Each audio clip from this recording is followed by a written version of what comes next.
아멘. 우리 좌우 옆 사람과 인사하겠습니다. 잘 오셨습니다. 환영합니다. 네, 한 번 더 인사하겠습니다. 주님의 이름으로 축복합니다. 네, 반갑습니다. 우리 잠옷실도 한번 좀 비춰주세요. 우리 잠옷실도 한번 인사하겠습니다. 우리 잘 오셨습니다. 잘 오셨습니다. 네, 지금 보니까 평수를 조금 더 크게 할 걸 그랬어요. 그죠? 네. 네. 감사합니다. 오늘 우리는 창세기 32장 13절부터 32절까지 말씀을 통해서 힘의 이동이라는 제목으로 우리가 함께 하나님 말씀 듣도록 하겠습니다. 지금까지 우리는 아브라함과 이삭과 야곱의 이야기를 함께 말씀으로 시리즈로 듣고 있습니다. 창세기 12장부터 시작했던 말씀이 벌써 32장의 말씀에 도달했습니다. 오늘 우리는 32장과 33장까지 말씀을 함께 배우고 은혜 받는 시간을 가지려 합니다. 한 번 더 우리가 오늘의 말씀을 듣기 전에 한 번 더 우리가 말씀을 정리할 수 있었으면 좋겠습니다.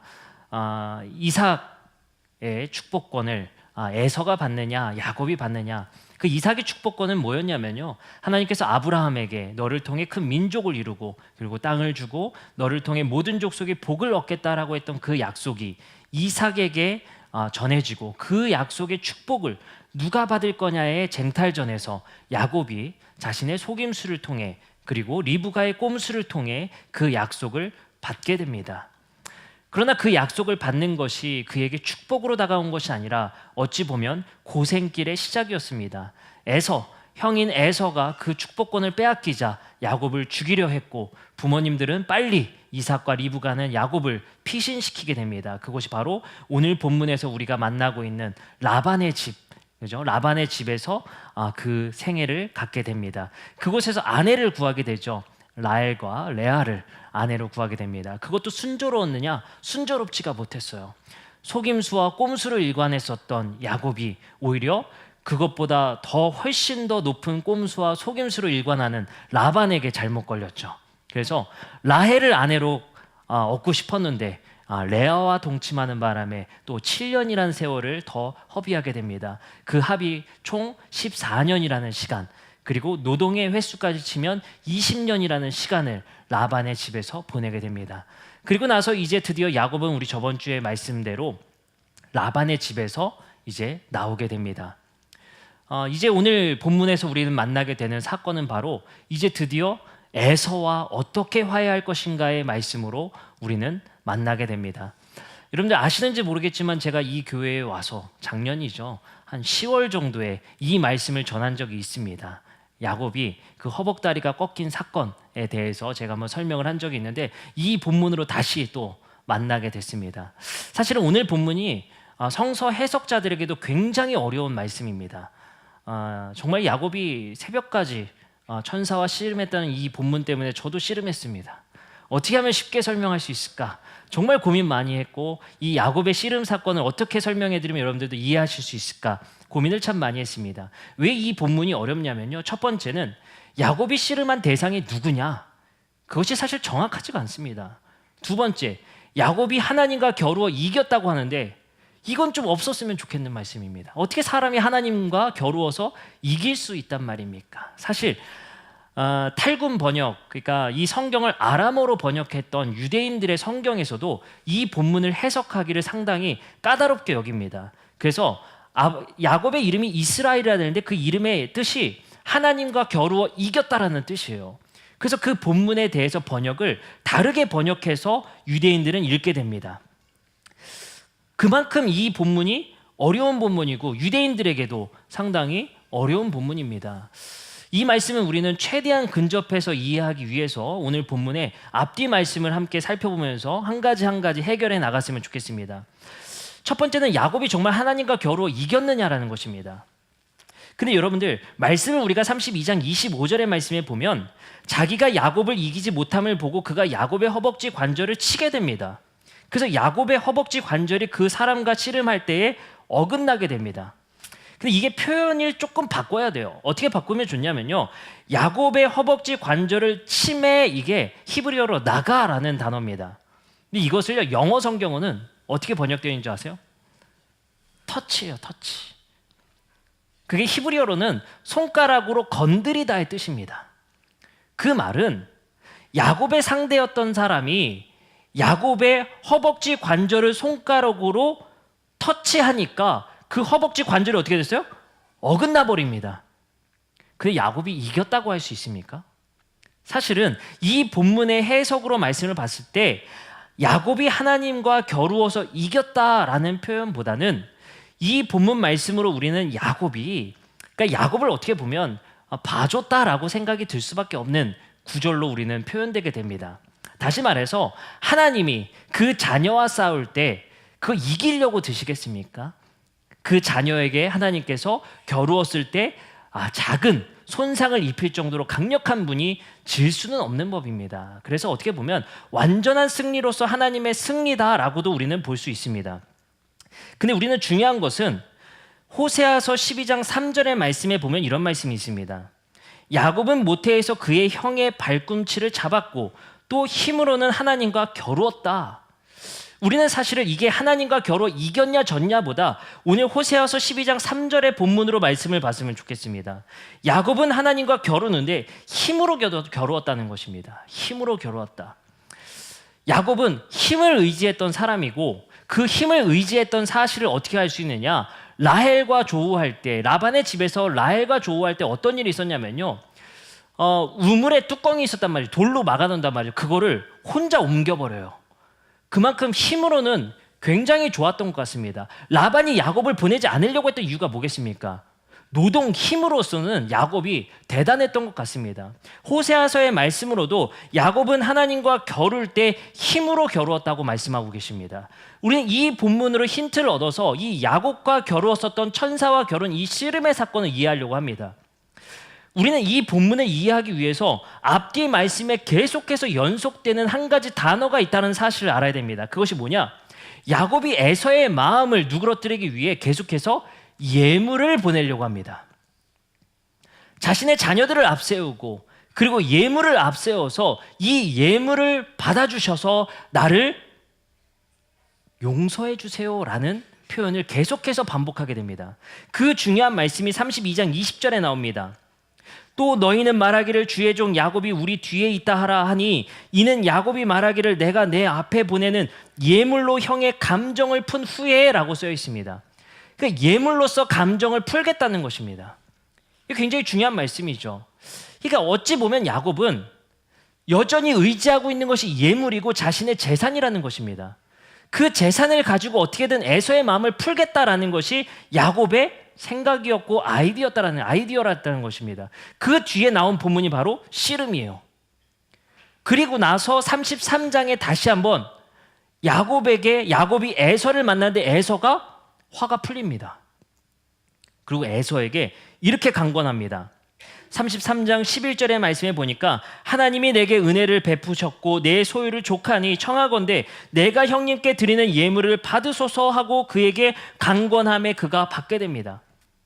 우리가 이 두 본문을 비교해서 보면 여러분들이 대단히 놀라운 말씀이 있구나를 생각하게 됩니다. 다시 한번 보겠습니다. 32장 20절의 예물을 먼저 보겠습니다. 이것을 앞세워서 에서의 마음을 풀려고 했었죠. 그 예물은 또 너희는 말하기를 주의 종 야곱이 우리 뒤에 있다 하라 하니 이는 야곱이 말하기를 내가 내 앞에 보내는 예물로 형의 감정을 푼 후에 라고 쓰여 있어요. 이게 히브리어로 미나라는 단어입니다. 근데 이걸 영어 성경에서 어떻게 번역하냐면요, 프레젠트예요. 기프트예요. 내가 선물을 보내서 그 감정을 풀겠다는 거예요. 근데 놀랍게도 33장 11절에 예물이라고 번역된 단어는 다른 단어입니다. 그게 히브리어로는 어떤 단어냐? 베라카라는 단어로 다르게 써요. 그거는 영어 성경으로 어떻게 번역되어 있느냐? My blessing을 드리겠다고 그래요. 그러니까 두 단어가 다른 거예요. 32장 씨름 전에는 계속해서 뭘 줘서 풀겠다고 해요? 기프트를 줘서. 근데 씨름한 이후에는 에서에게 지금 뭘 주겠다고 그래요? 축복을 가져가라는 거예요.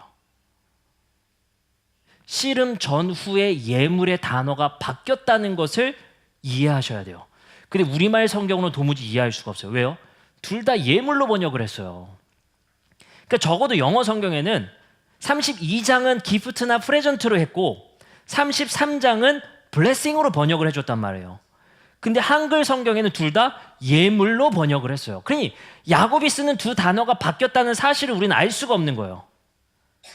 그렇죠? 네, 여러분들은 제가 박사학위를 받았다는 사실에 감사하셔야 되는 거예요. 이거 히브리어를 볼 수 있다는 사실에 감사하셔야 되는 거죠. 네, 이게 참 녹화 중인데 죄송합니다. 두 단어가 변경됐다는 사실 한국말만 보면 절대 알 수가 없어요. 원어 성경을 봤을 때 바뀌었다는 사실을 알 수 있다는 거예요. 그 말은 뭐냐면요, 33장에서 에서에게 주겠다라는 그 예물은 내가 당신에게 뺏은 축복권 가져가라는 거예요. 돈이 아니라 그 축복권 가져가라는 얘기입니다. 그러자 에서가 그 감정을 풀게 됩니다. 근데 그 말씀이 뭔지 아십니까? 야곱은 깨닫게 된 거예요. 씨름 사건을 통해서.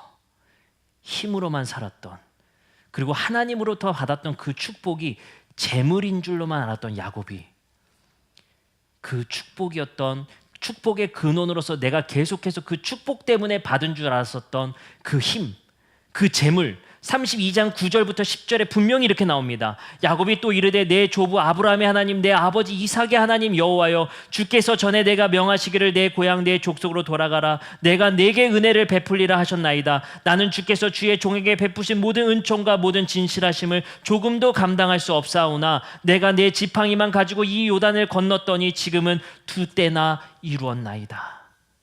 야곱은 32장까지만 해도 축복이 재물인 줄 알았어요. 축복이 재산인 줄만 알았어요. 근데 여러분들, 그러면 축복이 재물은 아닙니까? 축복에 재물이 뒤따라오긴 하지만 축복의 본질은 재물이 아니라는 거예요.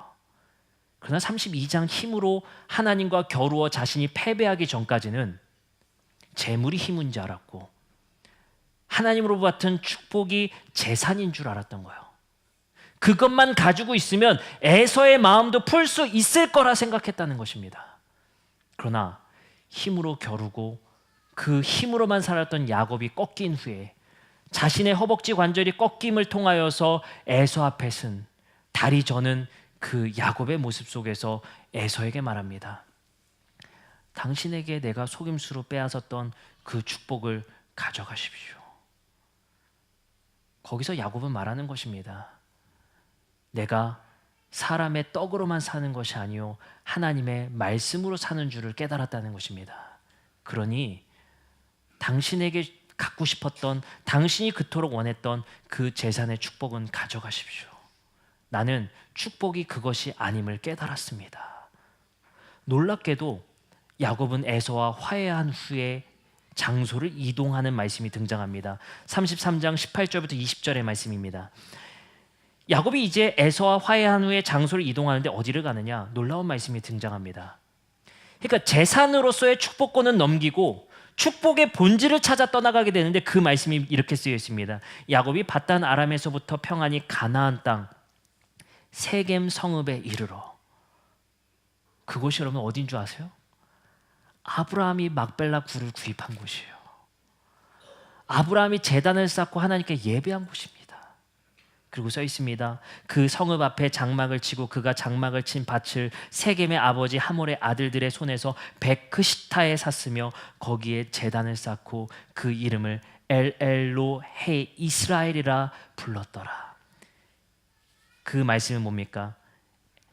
엘은 이스라엘의 하나님이시다. 야곱은 깨달은 겁니다. 축복은 재물에 있는 것이 아니라 하나님이 나와 함께 하심이구나. 야곱이 그토록 원했었던 축복권은 바로 자신이 가는 곳마다 재물이 채워진다라는 그 사실에 집착했던 야곱이 변화된 것입니다. 여러분들, 우리 더드림교회 성도님들은 축복의 본질을 따라 사시는 성도님들이 되셨으면 좋겠습니다.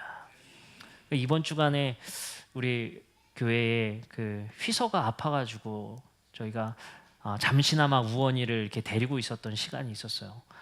참 좋은 추억이었습니다. 그 시간 동안에 미리 한번 체험도 해보고요, 아이를 어떻게 키울 것인가 고민도 해보는 시간이었는데요. 오자마자 유치원 등 이제 하원해서 이제 저희가 데리고 와서 이제 저기 밑에 카페에서 있는데 배가 고팠나 봐요. 음료수랑 빨리 사달라는 거예요. 케이크랑. 그래서 초코 케이크랑 해서 사줬어요.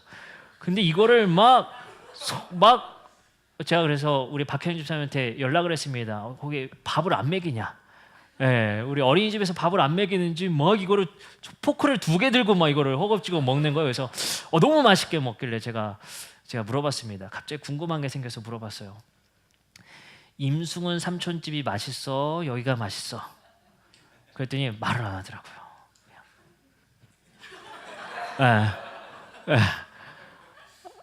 참 지금 이거 맛있다는 거예요. 제가 그래서 생각을 했습니다. 우리 임승훈 우리 성도님이 오늘 안 오셨는데 좀 분발하셔야겠다. 근데 제가 한 가지 생각을 했습니다. 우리 어린아이들은 학연, 지연, 혈연이 아니에요. 지금 맛있으면 맛있는 거예요. 그렇죠? 여러분들, 야곱이 의지했던 힘이 무엇입니까? 우리가 의지하는 백이 무엇이며 우리가 의지하는 힘이 무엇입니까? 여러분들, 하나님이 우리에게 주시는 축복은 하나님이 우리와 함께 하시는 것입니다. 그것으로부터 오는 축복이 물질이 되는 것이지 물질 자체에 매달리는 축복은 이웃에게 줘버리시기 바랍니다. 하나님께서 우리에게 말씀하십니다. 사람이 떡으로만 사는 것이 아니요 하나님의 말씀으로 사는 것입니다. 야곱에게 축복은 하나님과의 동행이었으며 야곱은 그 재물의 축복을 에서에게 넘긴 후에 야곱은 묵묵히 자신의 아버지였던 이삭과 아브라함이 장막쳤던 곳으로 이동하여 그곳에서 하나님을 예배하는 자리로 이동하였다는 것입니다. 우리에게 축복은 하나님께서 우리에게 예배하게 하심이 축복이며 하나님을 발견케 하심이 축복이며 하나님께서 우리와 함께 하신다는 것이 축복이라는 것을 우리가 깨달으시기 바랍니다. 그것을 통하여서 하나님의 축복으로서 우리에게 다가오는 재물과 많은 옵션들은 하나님께서 우리에게 주시는 그 축복의 부가적인 것이라는 것을 우리는 깨달으셔야 됩니다. 그러나 야곱은 어땠습니까? 끝까지 그것을 가지고 그것만 있으면 그 힘만 가지고 있으면 에서의 마음을 풀 수 있을 거라 생각했었던 야곱의 모습을 보시기 바랍니다. 이것을 봤을 때 우리의 모습을 보게 됩니다. 돈을 가지고 권력을 가지면 뭐든지 할 수 있을 거라는 생각. 그때 하나님이 우리에게 계십니까? 우리가 힘과 지위만 있으면 이 세상에서 무엇이든지 할 수 있을 거라는 자신감. 그곳에 하나님이 계십니까? 여러분은 그 자리에서 떠나 장막 쳤던 세겜 땅 그 제단 앞으로 가시는 우리 성도님들 되시기 바랍니다. 우리가 의지할 분은 하나님이시라는 사실을 우리가 깨달음으로 하나님과 동행하며 그 힘의 근원이신 하나님과 동행하는 우리 성도님들 되시기를 주님의 이름으로 축복합니다. 기도하시겠습니다.